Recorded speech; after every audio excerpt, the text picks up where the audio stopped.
Crime and Punishment, Part 2, Chapter 6, by Fyodor Dostoevsky. But as soon as she went out, he got up, latched the door, undid the panel which Razumikhin had brought in that evening, and had tied up again and began dressing. Strange to say, he seemed immediately to have become perfectly calm, not a trace of his recent delirium, nor of the panic fear that had haunted him of late. It was the first moment of a strange, sudden calm. His movements were precise and definite. A firm purpose was evident in them. Today, he muttered to himself. He understood that he was still weak, but his intense spiritual concentration gave him strength and self-confidence. He hoped, moreover, that he would not fall down in the street. When he had dressed in entirely new clothes, he looked at the money lying on the table, and after a moment's thought, put it in his pocket. It was 25 rubles. He took also all the copper change from the 10 rubles spent by Razumikhin on the clothes. Then he softly unlatched the door, went out, slipped downstairs, and glanced in at the open kitchen door. Nastasia was standing with her back to him, blowing up the landlady's samovar. She heard nothing. Who would have dreamed of his going out, indeed? A minute later, he was in the street. It was nearly 8 o'clock. The sun was setting. It was as stifling as before, but he eagerly drank in the stinking, dusty town air. His head felt rather dizzy. A sort of savage energy gleamed suddenly in his feverish eyes and his wasted, pale, and yellow face. He did not know and did not think where he was going. He had one thought only, that all this must be ended today, once and for all, immediately, that he would not return home without it, because he would not go on living like that. How? With what? To make an end. He had not an idea about it. He did not even want to think about it. He drove away thought. Thought tortured him. All he knew, all he felt, was that everything must be changed, one way or another. He repeated this with desperate and immovable self-confidence and determination. From old habit, he took his usual walk in the direction of the Haymarket. A dark-haired young man with a barrel organ was standing in the road in front of a little shop and was grinding out a very sentimental song. He was accompanying a girl of 15 who stood on the pavement in front of him. She was dressed up in crinoline, a mantle and a straw hat with a flame-colored feather in it, all very old and shabby. In a strong and rather agreeable voice, cracked and coarsened by street singing, she sang in hope of getting a copper from the shop. Raskolnikov joined 2 or 3 listeners, took out a 5-kopeck piece, and put it in the girl's hand. She broke off abruptly on a sentimental high note, shouted sharply to the organ grinder, "Come on!" and both moved on to the next shop. "Do you like street music?" said Raskolnikov, addressing a middle-aged man standing idly by him. The man looked at him, startled and wondering. "I love to hear singing to a street organ," said Raskolnikov, and his manner seemed strangely out of keeping with the subject. "I like it on cold, dark, damp autumn evenings. They must be damp, when all the passers-by have pale green, sickly faces, or better still, when wet snow is falling straight down, when there's no wind, you know what I mean? And the street lamps shine through it." I don't know. Excuse me," muttered the stranger, frightened by the question and Raskolnikov's strange manner, and he crossed over to the other side of the street. Raskolnikov walked straight on and came out at the corner of the Haymarket, where the huckster and his wife had talked with Lizaveta. But they were not there now. Recognizing the place, he stopped, looked around, and addressed a young fellow in a red shirt who stood gaping before a corn chandler's shop. "Isn't there a man who keeps a booth with his wife at this corner?" "All sorts of people keep booths here," answered the young man, glancing superciliously at Raskolnikov. "What's his name?" "What he was christened." "Aren't you a Zarieski man too? Which province?" The young man looked at Raskolnikov again. "It's not a province, Your Excellency, but a district. Graciously forgive me, Your Excellency." "Is that a tavern at the top there?" "Yes, it's an eating house, and there's a billiard room, and you'll find princesses there too. La la!" Raskolnikov crossed the square. In that corner there was a dense crowd of peasants. He pushed his way into the thickest part of it, looking at the faces. He felt an unaccountable inclination to enter into conversation with people, but the peasants took no notice of him. They were all shouting in groups together. He stood and thought a little, and took a turning to the right, in the direction of V. He had often crossed that little street which turns at an angle leading from the marketplace to Sadovi Street. Of late, he had often felt drawn to wander about this district, which, when he felt depressed, that he might feel more so. Now he walked along, thinking of nothing. At that point, there is a great block of buildings entirely let out in dram shops and eating houses. Women were continually running in and out, bareheaded and in their indoor clothes. Here and there they gathered in groups on the pavement, especially about the entrances to various festive establishments in the lower stories. From one of these a loud din, sounds of singing, the tinkling of a guitar, and shouts of merriment floated into the street. A crowd of women were thronging round the door. Some were sitting on the steps, others on the pavement, others were standing, talking. A drunken soldier, smoking a cigarette, was walking near them in the road, swearing. He seemed to be trying to find his way somewhere, but had forgotten where. One beggar was quarreling with another, and a man dead drunk was lying right across the road. Raskolnikov joined the throng of women, who were talking in husky voices. They were bareheaded and wore cotton dresses and goatskin shoes. There were women of 40, and some not more than 17. Almost all had blackened eyes. He felt strangely attracted by the singing and all the noise and uproar in the saloon below.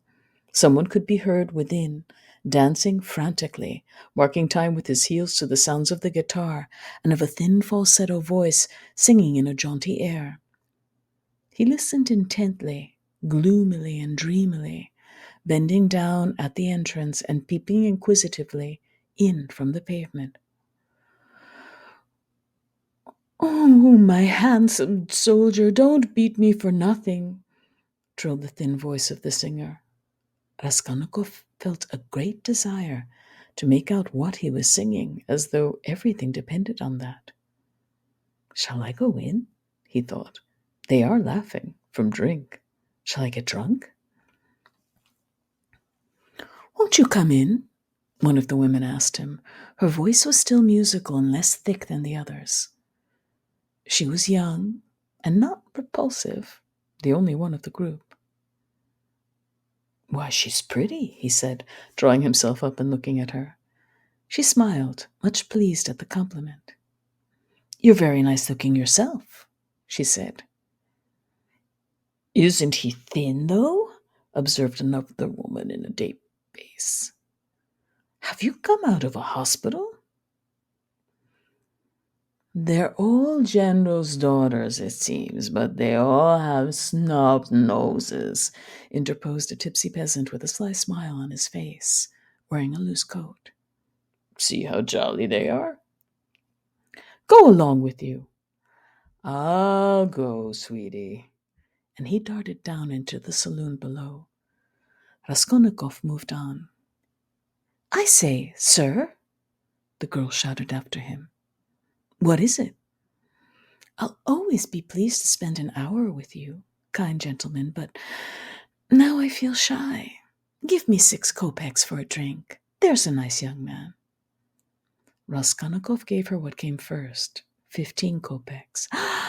What a good-natured gentleman! What's your name? Ask for Duklida. Well, that's too much, one of the women observed, shaking her head at Duklida. I don't know how you can ask like that. I believe I should drop with shame. Raskolnikov looked curiously at the speaker. She was a pock-marked wench of 30, covered with bruises, with her upper lip swollen. She made her criticism quietly and earnestly. Where is it? Thought Raskolnikov. Where is it I've read that someone condemned to death says or thinks, an hour before his death, that if he had to live on some high rock, on such a narrow ledge that he'd only room to stand, and the ocean everlasting darkness, everlasting solitude, everlasting tempest around him, if he had to remain standing on a square yard of space all his life, 1,000 years, eternity, it were better to live so than die at once. Only to live and live. Life, whatever it may be. How true it is. Good God, how true. Man is a vile creature, and vile is he who calls him vile for that, he added a moment later. He went into another street. Bah, the Palais de Cristal. Razumikhin was talking of the Palais de Cristal, but what on earth was it I wanted? Yes, the newspapers. Sosimov said he'd read it in the papers. Have you read it in the papers? He asked, going into a very spacious and positively clean restaurant, consisting of several rooms, which were, however, rather empty. 2 or 3 people were drinking tea, and in a room further away were sitting 4 men drinking champagne. Raskolnikov fancied that Zametov was one of them, but he could not be sure at that distance. What if it is? He thought. Will you have vodka? Asked the waiter. Give me some tea and bring me the papers, the old ones, for the last 5 days, and I'll give you something. Yes, sir. Here's 2 days. No vodka? The old newspapers and the tea were brought. Raskolnikov sat down and began to look through them. Oh, damn, these are the items of intelligence. An accident on a staircase, spontaneous combustions of a shopkeeper's stock from alcohol, a fire in Pesky, a fire in the Petersburg Quarter, another fire in the Petersburg Quarter, and another fire in the Petersburg Quarter. Here it is. He found at last what he was seeking and began to read it. The lines danced before his eyes, but he read it all and began eagerly seeking later editions in the following numbers. His hand shook with nervous impatience as he turned the sheets. Suddenly, someone sat down beside him at his table. He looked up. It was the head clerk, Zametov, looking just the same, with rings on his fingers and the watch chain, with the curly black hair parted and pomaded, with the smart waistcoat, rather shabby coat, and doubtful linen. He was in a good humor. At least he was smiling very gaily and good-humoredly. His dark face was rather flushed from the champagne he had drunk. What? You here? He began in surprise, speaking as though he'd known him all his life. Why, Razumikhin told me only yesterday you were unconscious. How strange. And do you know I've been to see you? Raskolnikov knew he would come up to him. He laid aside the papers and turned to Zametov. There was a smile on his lips, and a new shade of irritable impatience was apparent in that smile. I know you have, he answered. I've heard it. You looked for my sock, and you know Razumikhin has lost his heart to you? He said you've been with him to Louise Ivanovas. You know, the woman you tried to befriend, for whom you winked to the explosive lieutenant and he would not understand. Do you remember? How could he fail to understand? It was quite clear, wasn't it? What a hothead he is. The explosive one? No, your friend, Razumikhin. You must have a jolly life, Mr. Zamatov. Entrance free to the most agreeable places. Who's been pouring champagne into you just now? We've just been having a drink together. You talk about pouring it into me. By way of a fee. You profit by everything. Raskolnikov laughed. It's all right, my dear boy, he added, slapping Zamatov on the shoulder. I'm not speaking from temper, but in a friendly way, for sport, as that workman of yours said when he was scuffling with Dmitri in the case of the old woman. How do you know about it? Perhaps I know more about it than you do.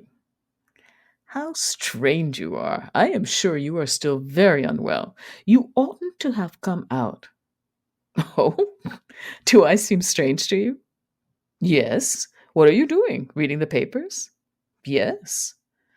There's a lot about fires. No, I am not reading about the fires.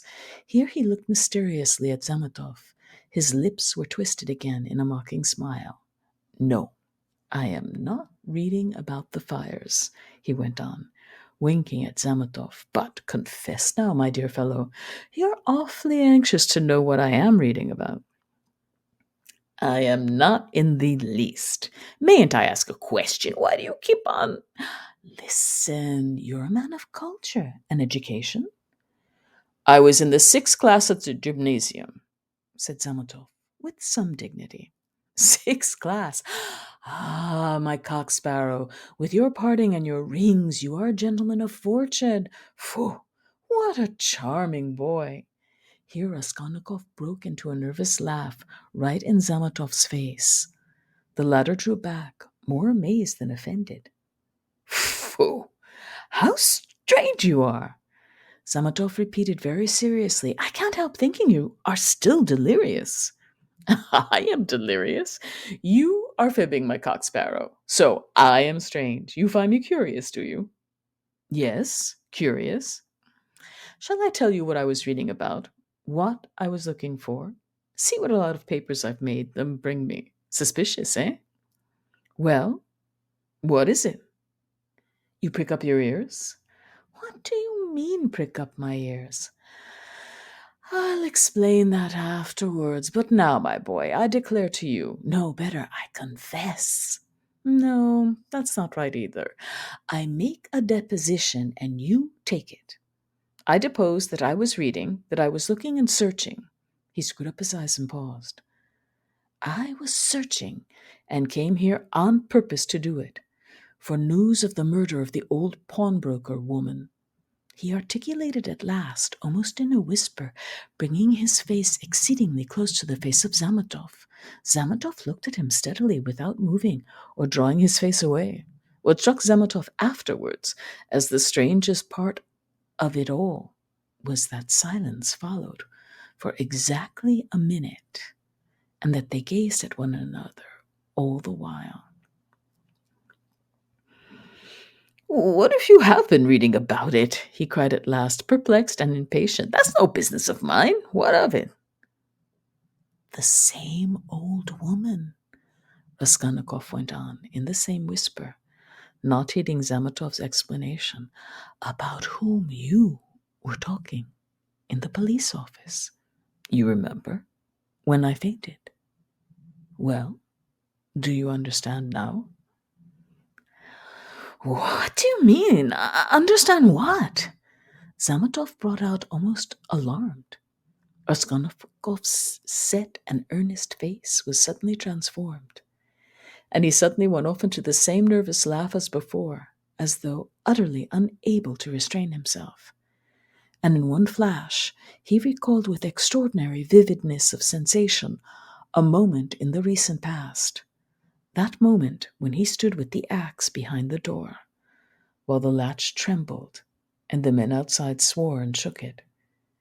And he had a sudden desire to shout at them, to swear at them, to put his tongue out at them, to mock them, to laugh and laugh and laugh. You are either mad or, began Zamatov, and he broke off as though stunned by the idea that had suddenly flashed into his mind. Or what? What? Come, Tell me. Nothing, said Zamatov, getting angry. It's all nonsense. Both were silent. After his sudden fit of laughter, Raskolnikov became suddenly thoughtful and melancholy. He put his elbow on the table and leaned his head on his hand. He seemed to have completely forgotten Zamatov. The silence lasted for some time.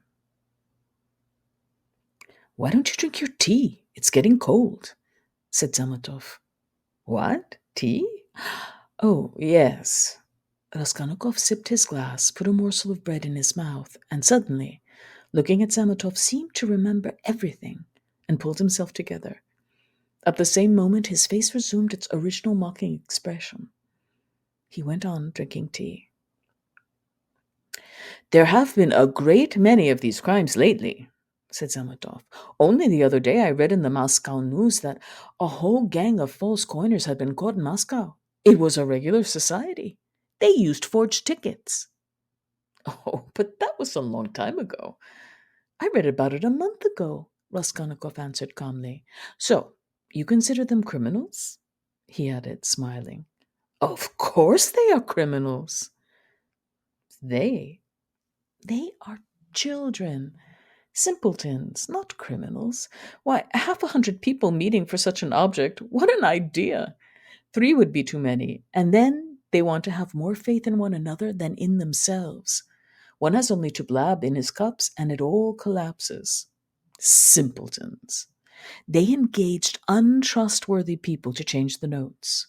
What a thing to trust to a casual stranger! Well, let us suppose that these simpletons succeed, and each makes 1,000,000. And what follows for the rest of their lives? Each is dependent on the others for the rest of his life. Better hang oneself at once. And they did not know how to change the notes either. The man who changed the notes took 5,000 rubles, and his hands trembled. He counted the first 4,000, but did not count the 5,000. He was in such a hurry to get the money into his pocket and run away. Of course, he roused suspicion, and the whole thing came to a crash through one fool. Is it possible that his hands trembled?" observed Zamatov. "Yes, that's quite possible. That I feel quite sure is possible. Sometimes one can't stand things." "Can't stand that?" "Why, could you stand it then?" "No, I couldn't. For the sake of 100 rubles, to face such a terrible experience, to go with false notes into a bank where it's their business to spot that sort of thing? No, I should not have the face to do it. Would you?" Raskolnikov had an intense desire again to put his tongue out.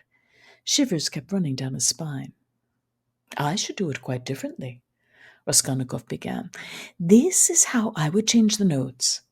I'd count the first 1,000 3 or 4 times, backwards and forwards, looking at every note, and then I'd set to the second 1,000. I'd count that halfway through, and then hold some 50-ruble note to the light, and then turn it. Then hold it to the light again to see whether it was a good one. 'I am afraid,' I would say, 'a relation of mine lost 25 rubles the other day through a false note.' And then I'd tell them the whole story. And after I began counting the third, 'No, excuse me,' I would say. 'I fancy I made a mistake in the 7th 100 in that second 1,000. I am not sure.' And so I would give up the third 1,000 and go back to the second, and so to the end. And when I had finished, I'd pick out from the fifth and one from the second 1,000 and take them again to the light and ask again, 'Change them, please,' and put the clerk into such a stew that he would not know how to get rid of me. When I'd finished and had gone out, I'd come back, 'No, excuse me,' and ask for some explanation. That's how I'd do it." "What a terrible things you say," said Zamatov, laughing. "But all that is only talk. I dare say, when it came to deeds, you'd make a slip. I believe that even a practiced, desperate man cannot always reckon on himself, much less you and I. To take an example near home, that old woman, murdered in our district. The murderer seems to have been a desperate fellow. He risked everything in open daylight, was saved by a miracle, but his hand shook too. He did not succeed in robbing the place. He couldn't stand it. That was clear from the... Raskolnikov seemed offended. Clear? Why don't you catch him then? He cried, maliciously jibing at Zametov. Well, they will catch him. Who? You? Do you suppose you could catch him? You're a tough job. A great point for you is whether a man is spending money or not. If he had no money and suddenly begins spending, he must be the man, so that any child can mislead you. The fact is, they always do that, though, answered Zametov. A man will commit a clever murder at the risk of his life and then at once goes drinking in a tavern. They are caught spending money. They are not all as cunning as you are. You wouldn't go to a tavern, of course. Raskolnikov frowned and looked steadily at Zametov. You seem to enjoy the subject and would like to know how I would behave in that case, too, he asked with displeasure. I should like to, Zametov answered firmly and seriously. Somewhat too much earnestness began to appear in his words and looks. Very much? Very much. All right, then. This is how I should behave. Raskolnikov began again, bringing his face close to Zametov's, again staring at him and speaking in a whisper, so that the latter positively shuddered. This is what I would have done. I should have taken the money and jewels. I should have walked out of there and have gone straight to some deserted place with fences around it and scarcely anyone to be seen, some kitchen garden or place of that sort. I should have looked out beforehand, some stone weighing 100 weight or more, which had been lying in the corner from the time the house was built. I should lift that stone. There would sure to be a hollow under it, and I would put the jewels and money in that hole. Then I'd roll the stone back so that it would look as before, would press it down with my foot and walk away. And for a year or 2, 3 maybe, I would not touch it. And well they could search, there'd be no trace. You are a madman, said Zametov, and for some reason he too spoke in a whisper, and moved away from Raskolnikov, whose eyes were glittering. He had turned fearfully pale, and his upper lip was twitching and quivering. He bent down as close as possible to Zametov, and his lips began to move without uttering a word. This lasted for half a minute. He knew what he was doing, but could not restrain himself. The terrible word trembled on his lips, like the latch on that door. In another moment, it would break out. In another moment, he would let it go. He will speak out. And what if it was I who murdered the old woman and Lizaveta? He said suddenly, and realized what he had done. Zametov looked wildly at him and turned white as the tablecloth. His face wore a contorted smile. But is it possible? He brought out faintly. Raskolnikov looked wrathfully at him. Own up that you believed it. Yes, you did. Not a bit of it. I believe it less than ever now, Zametov cried hastily. I've caught my cock sparrow. So you did believe it before, if now you believe it less than ever. Not at all, cried Zametov, obviously embarrassed. Have you been frightening me so as to lead up to this? You don't believe it, then? What were you talking about behind my back when I went out of the police office? And why did the explosive lieutenant question me after I fainted? Hey there, he shouted to the waiter, getting up and taking his cap. How much? 30 kopecks, the latter replied, running up. And there's 20 kopecks for vodka. See what a lot of money? He held out his hand to Zametov with notes in it. Red notes and blue, 25 rubles. Where did I get them? And where did my new clothes come from?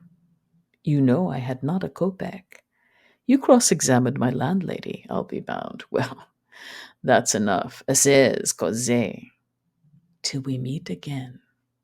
He went out trembling all over from a sort of wild hysterical sensation in which there was an element of insufferable rapture. Yet he was gloomy and terribly tired. His face was twisted as after a fit. His fatigue increased rapidly. Any shock, any irritating sensation stimulated and revived his energies at once, but his strength failed as quickly when the stimulus was removed.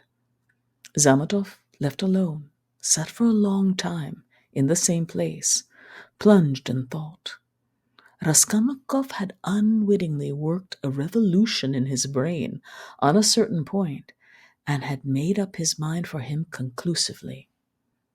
Ilya Petrovitch is a blockhead, he decided. Raskolnikov had hardly opened the door of the restaurant when he stumbled against Razumikhin on the steps. They did not see each other till they almost knocked against each other. For a moment, they stood looking each other up and down. Razumikhin was greatly astounded. Then anger, real anger, gleamed fiercely in his eyes. "So, here you are!" he shouted at the top of his voice. "You ran away from your bed, and here I've been looking for you under the sofa. We went up to the garret. I almost beat Nastasia on your account. And here he is after all. Rotya! What is the meaning of it? Tell me the whole truth. Confess, do you hear?" "It means that I'm sick to death of you all, and I want to be alone," Raskolnikov answered calmly. "Alone? When you're not able to walk, when your face is as white as a sheet and you're gasping for breath? Idiot! What have you been doing in the Palais de Cristal? Own up at once." "Let me go," said Raskolnikov, and tried to pass him. This was too much for Razumikhin. He gripped him firmly by the shoulder. "Let you go? You dare tell me to let you go? Do you know what I'll do with you directly? I'll pick you up, tie you up in a bundle, carry you home under my arm, and lock you up." "Listen, Razumikhin." Raskolnikov began quietly, apparently calm. "Can't you see that I don't want your benevolence? A strange desire you have to shower benefits on a man who curses them, who feels them a burden, in fact. Why did you seek me out at the beginning of my illness? Maybe I was very glad to die. Didn't I tell you plainly enough today that you were torturing me, that I was sick of you? You seem to want to torture people. I assure you that all that is seriously hindering my recovery, because it's continually irritating me. You saw Sosimov went away just now to avoid irritating me. You leave me alone, too, for goodness sakes. What right have you, indeed, to keep me by force? Don't you see that I am in possession of all my faculties now? How can I persuade you not to persecute me with your kindness? I may be ungrateful, I may be mean, only let me be, for God's sakes. Let me be, let me be, let me be." He began calmly, gloating beforehand over the venomous phrases he was about to utter, but finished panting for breath, in a frenzy, as he had been with Lucien. Razumikhin stood a moment, thought, and let his hand drop. "Well, go to hell then," he said gently and thoughtfully. "Stay!" he roared, as Raskolnikov was about to move. "Listen to me. Let me tell you that you are all a set of babbling, posing idiots. If you've any little trouble, you brood over it like a hen over an egg. And you are plagiarists, even at that. There isn't a sign of independent life in you. You're made of spermaceti ointment, and you've lymph in your veins instead of blood. I don't believe it in any one of you. In any circumstances, the first thing for all of you is to be unlike a human being." "Stop!" he cried with redoubled fury, noticing that Raskolnikov was again making a movement. "Hear me out. You know, I'm having a housewarming this evening. I dare say they've arrived by now, but I left my uncle there. I just ran in to receive the guests, and if you weren't a fool, a common fool, a perfect fool, if you were an original instead of a translation, you see, Rotya, I recognize you're a clever fellow, but you're a fool. And if you weren't a fool, you'd come round to me this evening instead of wearing out your boots in the street." Since you have gone out, there's no help for it.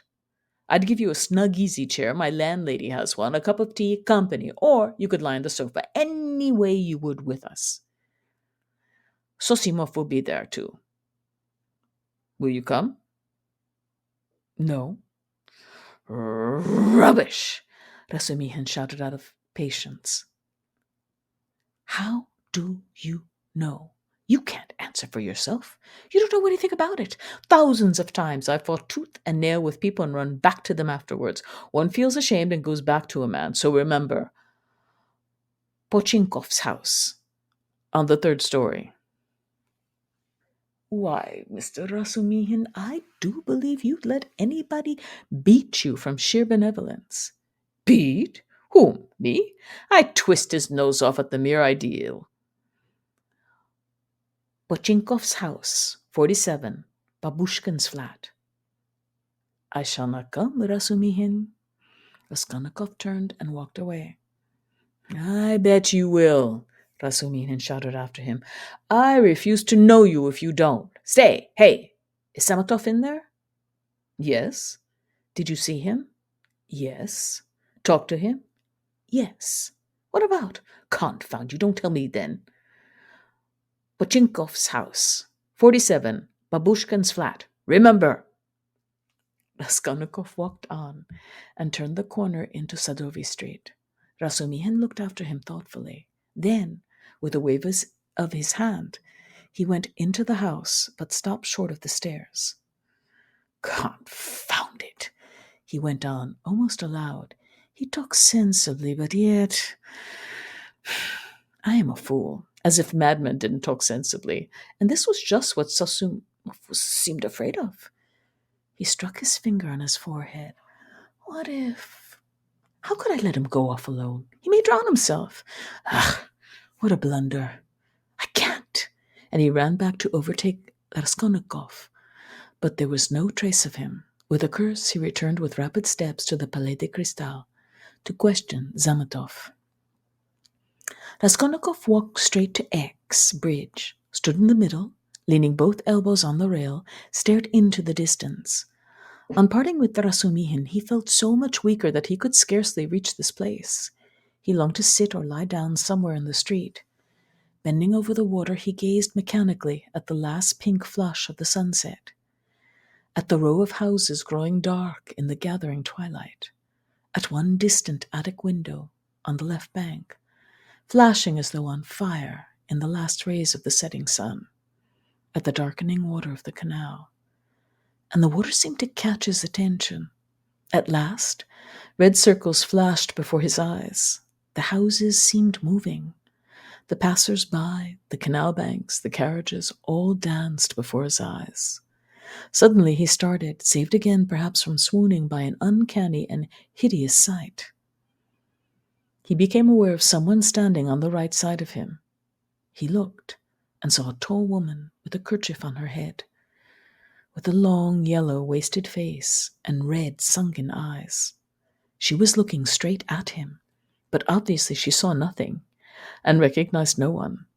Suddenly she leaned her right hand on the parapet, lifted her right leg over the railing, then her left, and threw herself into the canal. The filthy water parted and swallowed up its victim for a moment, but an instant later the drowning woman floated to the surface, moving slowly with the current, her head and legs in the water, her skirt inflated like a balloon over her back. "A woman drowning! A woman drowning!" shouted dozens of voices. People ran up. Both banks were thronged with spectators. On the bridge, people crowded about Raskolnikov, pressing up behind him. "Mercy on it! It's our Afrosinya!" a woman cried tearfully close by. "Mercy! Save her! Kind people, pull her out!" "A boat! A boat!" was shouted in the crowd. But there was no need of a boat. A policeman ran down the steps to the canal, threw off his great coat and his boots, and rushed into the water. It was easy to reach her. She floated within a couple of yards from the steps. He caught hold of her clothes with his right hand, and with his left he seized a pole which a comrade held out to him. The drowning woman was pulled out at once. They laid her on the granite pavement of the embankment. She soon recovered consciousness, raised her head, sat up, and began sneezing and coughing, stupidly wiping her wet dress with her hands. She said nothing.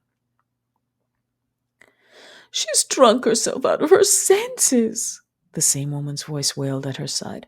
"Out of her senses! The other day she tried to hang herself. We cut her down. I ran out to the shop just now, left my little girl to look after her, and here she is in trouble again. A neighbor, a gentleman, a neighbor. We live close by. The second house from the end. See yonder." The crowd broke up. The police still remained round the woman. Someone mentioned the police station. Raskolnikov looked on with a strange sensation of indifference and apathy. He felt disgusted. "No, that's loathsome water. It's not good enough," he muttered to himself. "Nothing will come of it," he added. "No use to wait. What about the police office? And why isn't Zametov at the police office? The police office is open till 10 o'clock. He turned his back to the railing and looked about him. "Very well, then," he said resolutely. He moved from the bridge and walked in the direction of the police office. His heart felt hollow and empty. He did not want to think. Even his depression had passed. There was not a trace now of the energy with which he had set out to make an end of it all. Complete apathy had succeeded to it. "Well, it's a way out," he thought, walking slowly and listlessly along the canal bank. "Anyway, I'll make an end, for I want to, but is it a way out? What does it matter? There'll be the square yard of space. But what an end! Is it really the end? Shall I tell them or not? Damn, how tired I am. If I could find somewhere to sit or lie down soon. What I am most ashamed of is being so stupid. But I don't care about that either. What idiotic ideas come into one's head? To reach the police office, he had to go straight forward and take the second turning to the left. It was only a few paces away, but at the first turning he stopped, and after a minute's thought, turned into a side street and went 2 streets out of his way, possibly without any object, or possibly to delay a minute and gain time. He walked, looking at the ground. Suddenly, someone seemed to whisper in his ear. He lifted his head and saw that he was standing at the very gate of the house. He had not passed it. He had not been near it since that evening. An overwhelming, unaccountable prompting drew him on. He went into the house, passed through the gateway, then into the first entrance on the right, and began mounting the familiar staircase to the 4th story. The narrow, steep staircase was very dark. He stopped at each landing and looked around him with curiosity. On the first landing, the framework of the window had been taken out. That wasn't so then, he thought. He was the flat on the 2nd story where Nikolay and Dmitri had been working. It shut up, and the door newly painted, so it's to let.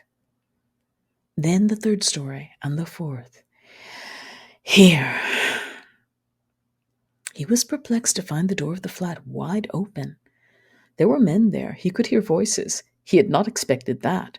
After brief hesitation, he mounted the last stairs and went into the flat. It too was being done up. There were workmen in it. This seemed to amaze him. He somehow fancied that he would find everything as he left it, even perhaps the corpses in the same places on the floor. And now, bare walls, no furniture. It seemed strange. He walked to the window and sat down on the windowsill. There were 2 workmen, both young fellows, but one much younger than the other.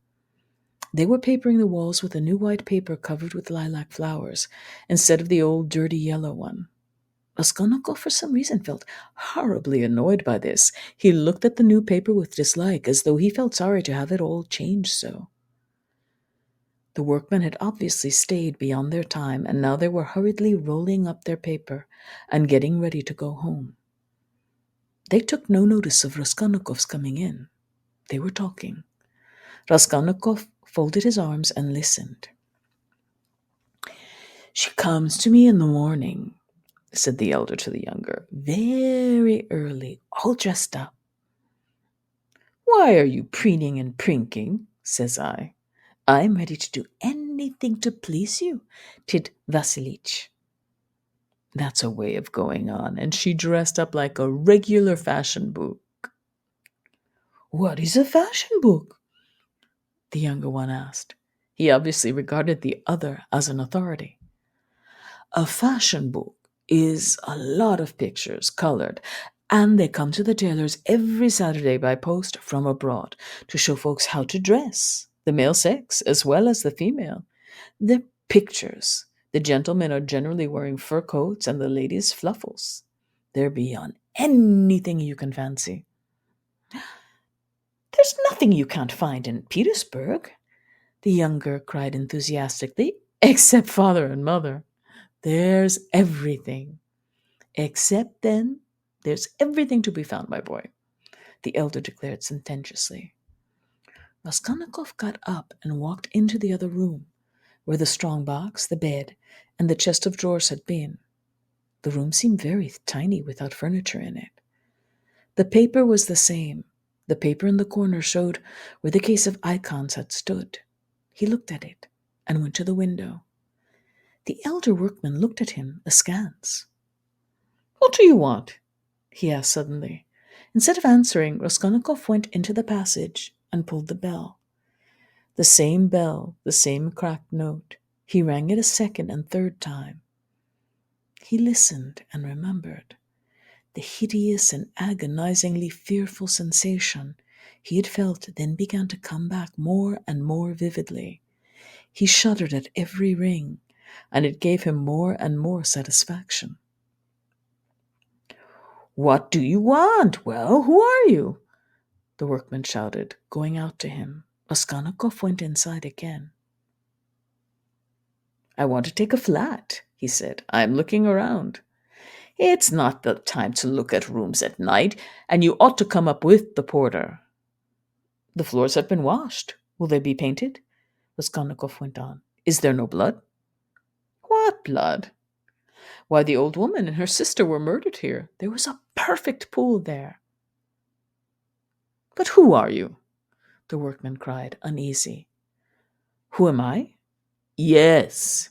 You want to know? Come to the police station. I'll tell you. The workman looked at him in amazement. It's time for us to go. We are late. Come along, Alyoshka. We must lock up, said the older workman. Very well, come along, said Raskolnikov indifferently, and going out first, he went slowly downstairs. Hey, porter! He cried in the gateway. At the entrance, several people were standing, staring at the passers-by. The two porters, a peasant woman, a man in a long coat, and a few others. Raskolnikov went straight up to them. What do you want?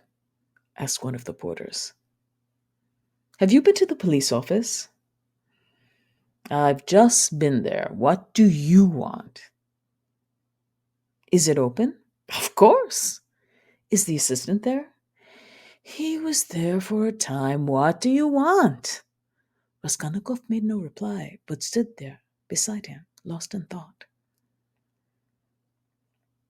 He's been to look at the flat, said the elder workman, coming forward. Which flat? Where we are at work. Why have you washed away the blood, says he. There's been a murder here, says he, and I've come to take it. And he began ringing at the bell, all but broke it. Come to the police station, says he. I'll tell you everything there. He wouldn't leave us. The porter looked at Raskolnikov, frowning and perplexed. Who are you? He shouted as impressively as he could. I am Rotian Romanovich Raskolnikov, formerly a student. I live in Shil's house, not far from here, flat number 14. Ask the porter, he knows me. Raskolnikov said all this in a lazy, dreamy voice, not turning around, but looking intently into the darkening street. "Why have you been to the flat?" "To look at it." "What is there to look at?" "Take him straight to the police station." The man in the long coat jerked in abruptly. Raskolnikov looked intently at him over his shoulder and said in the same slow, lazy tones, "Come along." "You take him," the man went on more confidently. "Why was he going into that? What's in his mind, eh?" "He's not drunk, but God knows what's the matter with him," muttered the workman. "But what do you want?" The porter shouted again, beginning to get angry in earnest. "Why are you hanging about?" "You funk the police station, then," said Raskolnikov jeeringly. "How funk it? Why are you hanging about?" "He's a rogue!" shouted the peasant woman. "Why waste time talking to him?" cried the other porter, a huge peasant in a full open coat and with keys on his belt. "Get along! He's a rogue and no mistake. Get along!" And seizing Raskolnikov by the shoulder, he flung him into the street. He lurched forward, but recovered his footing, looked at the spectators in silence, and walked away. "Strange man," observed the workman. "There are strange folks about nowadays," said the peasant woman. "You should have taken him to the police station all the same," said the man in the long coat. "Better have nothing to do with him," decided the big porter. "A regular rogue, just what he wants, you may be sure, but once take him up, you won't get rid of him. We know the sort." "Shall I go there or not?"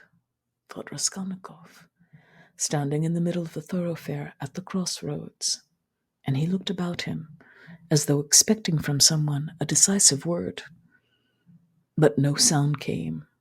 All was dead and silent, like stones on which he walked, dead to him alone. All at once, at the end of the street, 200 yards away, in the gathering dusk, he saw a crowd and heard talk and shouts. In the middle of the crowd stood a carriage. A light gleamed in the middle of the street. What is it? Raskolnikov turned to the right and went up to the crowd. He seemed to clutch at everything and smiled coldly when he recognized it, for he had fully made up his mind to go to the police station and knew that it would all soon be over.